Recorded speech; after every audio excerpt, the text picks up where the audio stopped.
Hello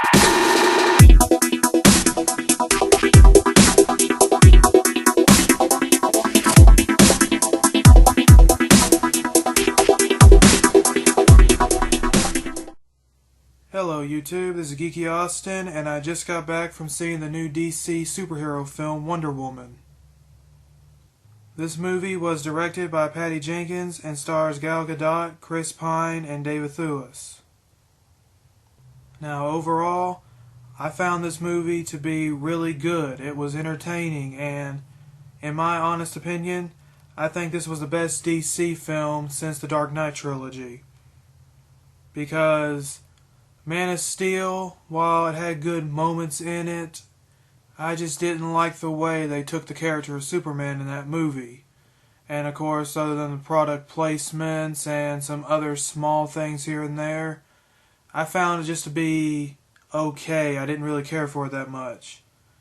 And I never even saw Batman vs. Superman because of all the negative things I heard about it. Because of that, I just don't have any interest. But I actually did go and see this movie, and to my surprise, the acting is good, the environments look great, the colors are very nice.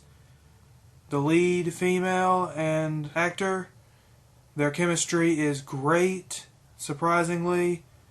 This movie was good. This movie was good.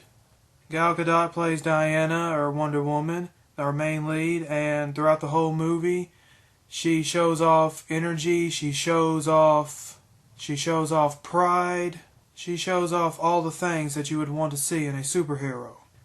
Chris Pine plays Steve Trevor, the main male lead of this film, and again, the chemistry between both him and Gadot, it is very present in this movie. It is well done. You feel everything that they feel, you can laugh with them, you can understand how they feel, because after all, we have a person from the outside world, the world where we know, to the world of Diana, which is this ancient world here which no one has ever seen and has probably only been told in stories and myths. So the way this is set up, of course, is a fish out of water story, which has been done several times, but for fish out of water stories, they are always interesting to watch because they give a good opportunity to build character, which is something this movie does very well. And as for the environments, the entire opening session with the Amazon area, that entire area looks beautiful, all the mountains, all the trees, the old buildings. It's all beautiful, it's all colorful, which is something that the other previous DC films, from what I saw in pictures and from even watching Man of Steel, it's not very present. This movie actually had some bright colors in it. Anyways, the soundtrack was good, the special effects were great, especially with all the fight scenes in the movie, all the effects, they looked good. Like all the explosions or even all the shockwave effects whenever Diana smacked her two wrists together. And also, as I stated before, the color scheme of this movie was good, but then I noticed something while watching it that other people may have noticed, but I found this very interesting. If you were to watch this movie, you would notice that, as I stated, yes, in the opening sequence there on the Amazon world, everything on that island, it is bright, it is vivid, it's very colorful, you see a lot of life. But then you notice something else. The moment that Diana and Steve leave there and pass into the actual human world, all of a sudden, all that bright and vivid colors, they're not very present, but they're present on Diana. What I mean by that, of course, is that the entire environment of London, of Germany, of all those places shown in this movie, they're very bleak, not a whole lot of color put into them, but every single scene of Diana that's present with her in there, with her bright red, blue, yellow outfit, and even her skin tone, it pops against that background. That was just something that I found very interesting. It's a little effect that I actually liked. Now, about the only things about this film that I really didn't care for were mainly just the villains of this movie. At the start of this movie, the main villain that's already established is Ares, the brother of Zeus. But This movie does not really focus on him that much. Instead, it is focused on the characters Dr. Poison and Ludendorff. These two characters, of course, are our German bad guys, which our character Steve Trevor is trying to stop in order to end the war. And honestly, just in my opinion, these two characters, they were kind of throwaway. They're basically there just so you can look at them and say, they're the bad guys, we're supposed to hate them. Nothing is really told about them. You're not made to really feel anything on them. You're not made to know why they're doing the things they're doing. They're just there to be villains. And honestly, I feel that Ares instead could have been put in place of these two villains and given more screen time in this movie and more attention and focus. But at the end of the day, of course, I think it's obvious that the villains were not really the focus of the movie. Instead, it was the fish out of water story. It was the focus between Diana and Steve in this movie. That's what the main focus of it was. Alright, now I'm getting into spoiler territory here, so if you don't want to hear anything else and want to see the movie without knowing too much, then stop right here, go watch the movie. But if not, I'm going to talk about the few things that I didn't care for that are spoilerific.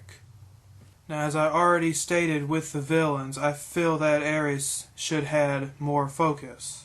Toward the end of the movie, you find out, of course, that Ares is Mr. Morgan, who helped Steve and them by giving them the money to get over to Germany so they can take out the villains, so they can stop the war. But they never actually did anything with this. They could have actually left some clues and maybe some hints here and there about who Ares really was. But again, I feel the reason they did this is because they wanted to focus more on Diana and Steve, which I understand. Because of that, it just feels like the reveal was, it was just nothing. Not very interesting. And then, the only other thing about this movie I really didn't care for was the entire final battle between Diana and Morgan, or Ares. This entire final battle, while it looked cool, the sounds were great, the music kept you pumped up. There was even a moment that I actually felt chills going down my back. It was actually really good, but it felt generic. The sequence is, of course, that the villain spews out his dialogue about power, about being better, that the earth pretty much is just a waste of time, people are a waste of time. Something that you hear a lot in these kind of movies. But then, of course, the hero, or the heroine in this case, realizes through his lies and takes him out. And the only other thing in this, though, that felt generic as well is that the love interest has to sacrifice himself or herself to stop something bad from happening and save the world. And in this case, of course, Steve Trevor hops into a plane filled with all this toxic gas that if it hit down on the good guys, it would wipe out everything, kill basically almost everyone in that area in existence for a huge kilometer. So he hops into the plane, takes it off, and blows himself up in the sky. It's just as I stated, the entire final sequence, it just feels generic. It wasn't bad, like I said, it was entertaining, I enjoyed it, but it's something that's been done several times in other movies like this. But overall, that's about the only two things I had wrong with this. This movie was still good. Everything else about it overshadows this.